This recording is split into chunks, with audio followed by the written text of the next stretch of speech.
Assalamualaikum warahmatullahi wabarakatuh. Nama saya Muhammad Aziz Farezi, NIM 230.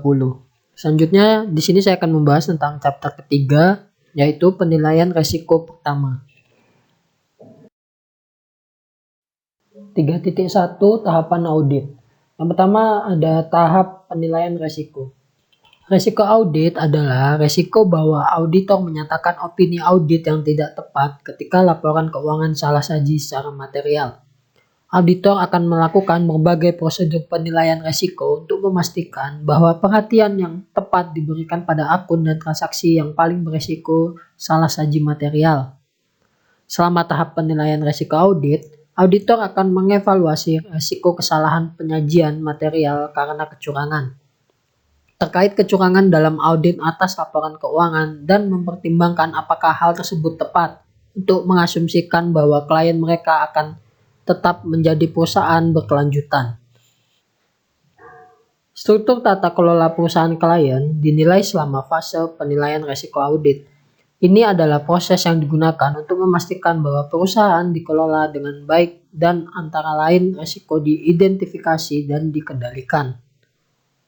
Yang kedua ada fase respons resiko. Fase respons resiko dari audit melibatkan pengujian rinci atas pengendalian transaksi dan saldo akun. Jika auditor berencana untuk mengandalkan sistem pengendalian internal klien mereka akan melakukan pengujian pengendalian. Auditor akan melakukan pengujian substansif rinci atas transaksi sepanjang tahun dan pengujian substansi rinci atas saldo. Dicatat pada akhir tahun. Pengujian rinci ini memberikan bukti yang diperlukan auditor ketika menentukan apakah, menurut pendapat mereka, laporan keuangan tersebut benar dan wajar. Yang ketiga ada menyimpulkan dan melaporkan audit. Fase terakhir audit melibatkan penarikan kesimpulan berdasarkan bukti yang dikumpulkan dan disampaikan pada suatu opini tentang kebenaran dan kewajaran laporan keuangan. Opini auditor diungkapkan dalam laporan audit. Pada tahap audit ini, auditor akan memanfaatkan pemahaman mereka tentang klien, pengetahuan rinci mereka tentang resiko yang dihadapi oleh klien dan kesimpulan yang diambil saat menguji kontrol klien, transaksi, dan saldo akun.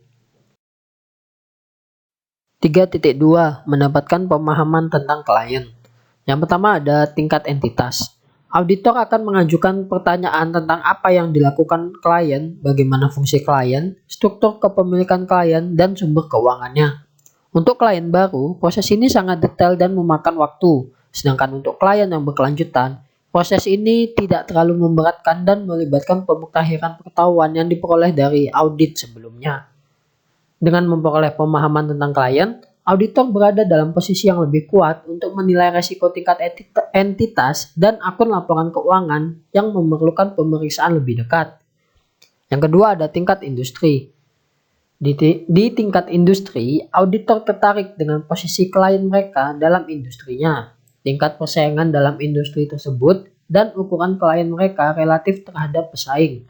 Auditor mengevaluasi reputasi klien mereka di antara rekan-rekannya dan tingkat dukungan pemerintah untuk perusahaan yang beroperasi di industri tersebut.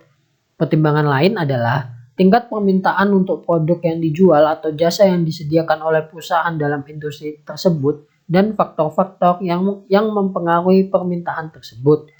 Yang ketiga ada tingkat ekonomi. Ketika memperoleh pemahaman tentang klien, auditor menilai bagaimana faktor tingkat ekonomi mempengaruhi klien, kemajuan dan penurunan ekonomi, perubahan suku bunga, dan fluktuasi mata uang mempengaruhi semua perusahaan. Auditor prihatin dengan kerentanan klien mereka terhadap perubahan ini dan kemampuannya untuk menahan tekanan ekonomi. Selama krisis ekonomi, perusahaan mungkin memutuskan untuk mandi. Ini berarti bahwa perusahaan mungkin dengan sengaja mengecilkan keuntungan.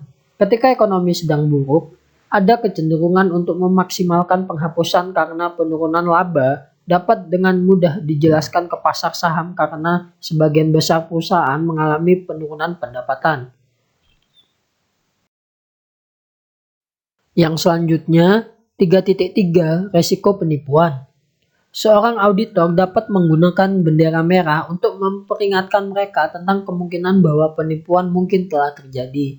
Bendera merah itu meliputi penggantian karyawan kunci yang tinggi, personel keuangan utama yang menolak untuk mengambil cuti, manajemen yang terlalu dominan, praktik kompensasi yang buruk, program pelatihan yang tidak memadai, struktur bisnis yang kompleks, tidak ada atau tidak efektif staf audit internal, perputaran auditor yang tinggi, transaksi yang tidak biasa, dan pengendalian internal yang lemah.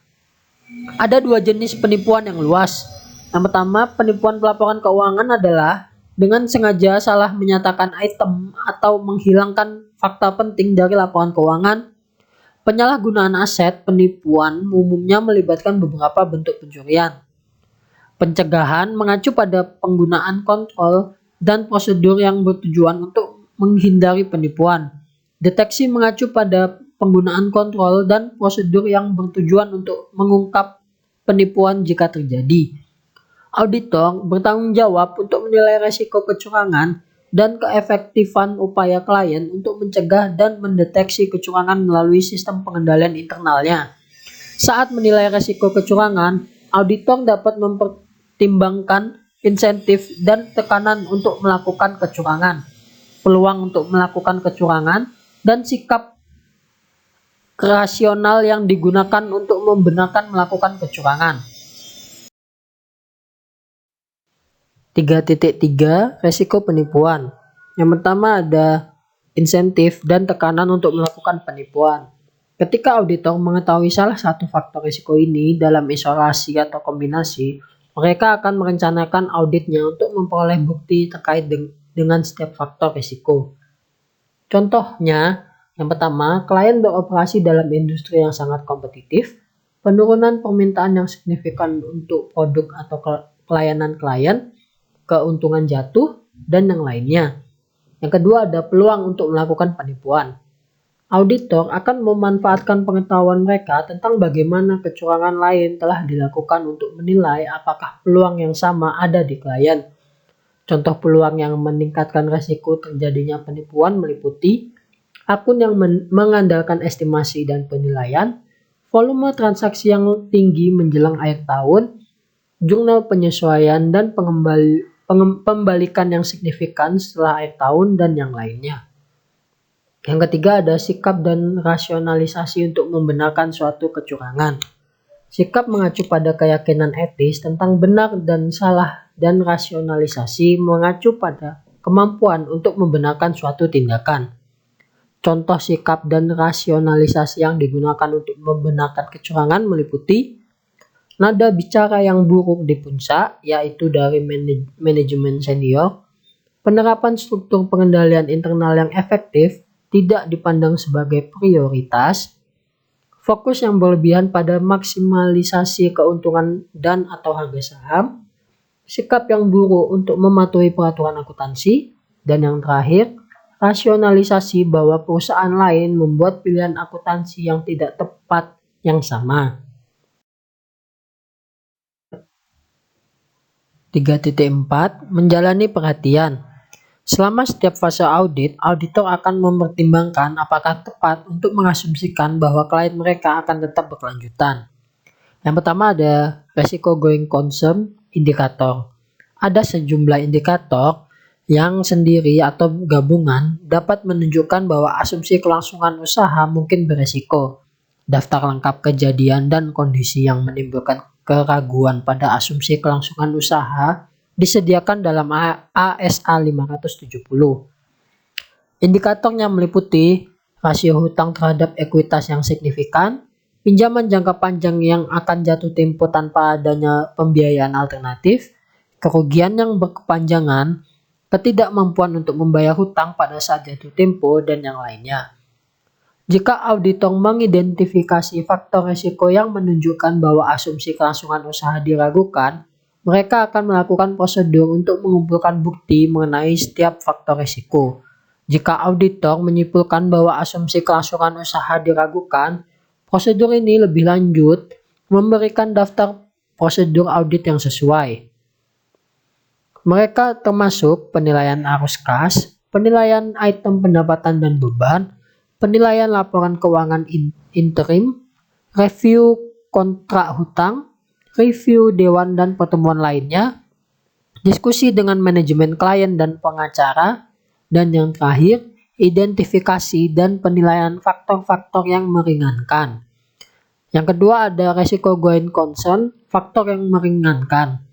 Faktor-faktor yang meringankan mengurangi resiko bahwa asumsi kelangsungan usaha mungkin diragukan, misalnya jika klien mengalami kekurangan uang tunai yang parah tetapi memiliki syarat dari bank yang menyetujui untuk memberikan pembiayaan tambahan.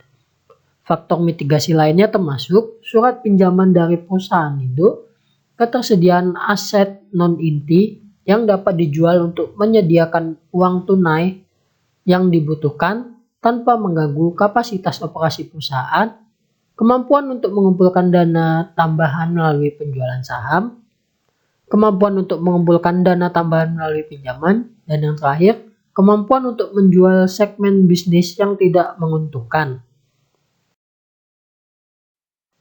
3.5 Tata kelola perusahaan. 10 struktur tata kelola digunakan untuk memantau tindakan staf dan menilai tingkat resiko yang dihadapi. Kontrol dirancang untuk mengurangi resiko yang teridentifikasi dan memastikan kelangsungan hidup perusahaan di masa depan. Dewan Tata Kelola Perusahaan ASX menerbitkan prinsip-prinsip tata kelola perusahaan yang baik dan rekomendasi praktik terbaik pada tahun 2003 dan memperbaruinya pada tahun 2007, 2010, dan 2014.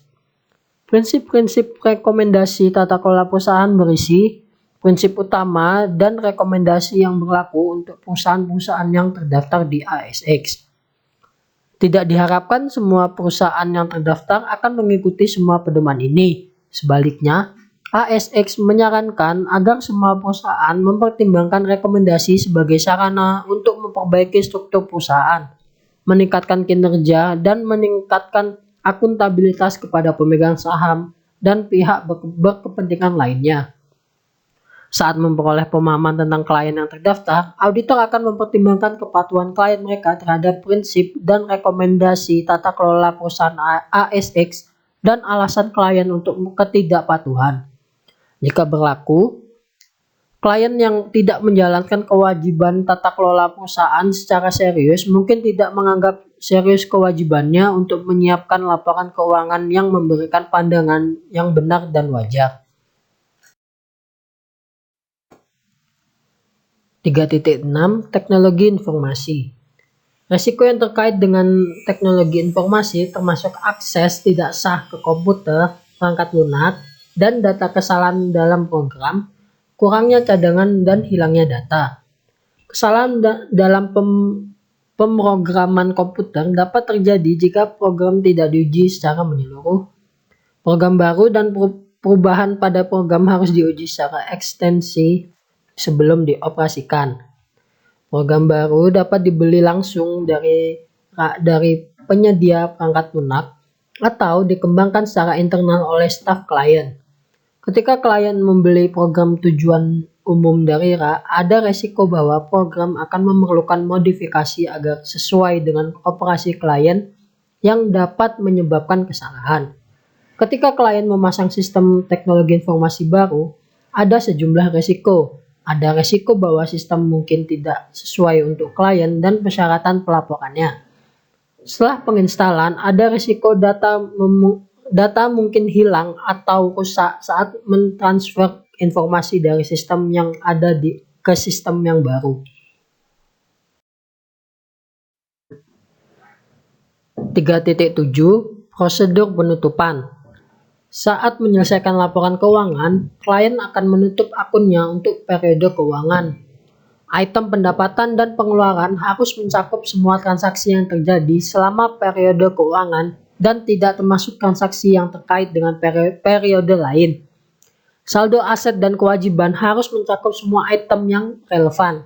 Akrual harus lengkap dan kewajiban kontingensi harus secara akurat dan sepenuhnya mencerminkan kewajiban potensi di masa depan. Dari perspektif audit, ada resiko bahwa prosedur penutupan klien tidak memadai.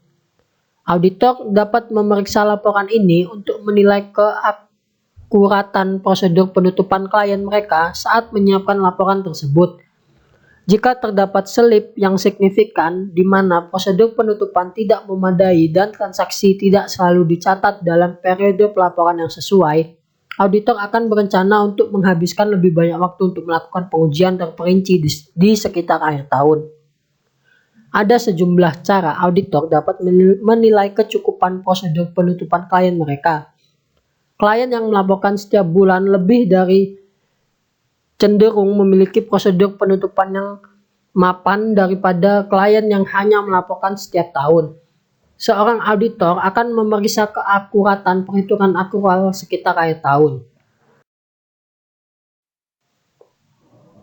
Sekian presentasi dari saya, kurang lebihnya mohon maaf. Wassalamualaikum warahmatullahi wabarakatuh.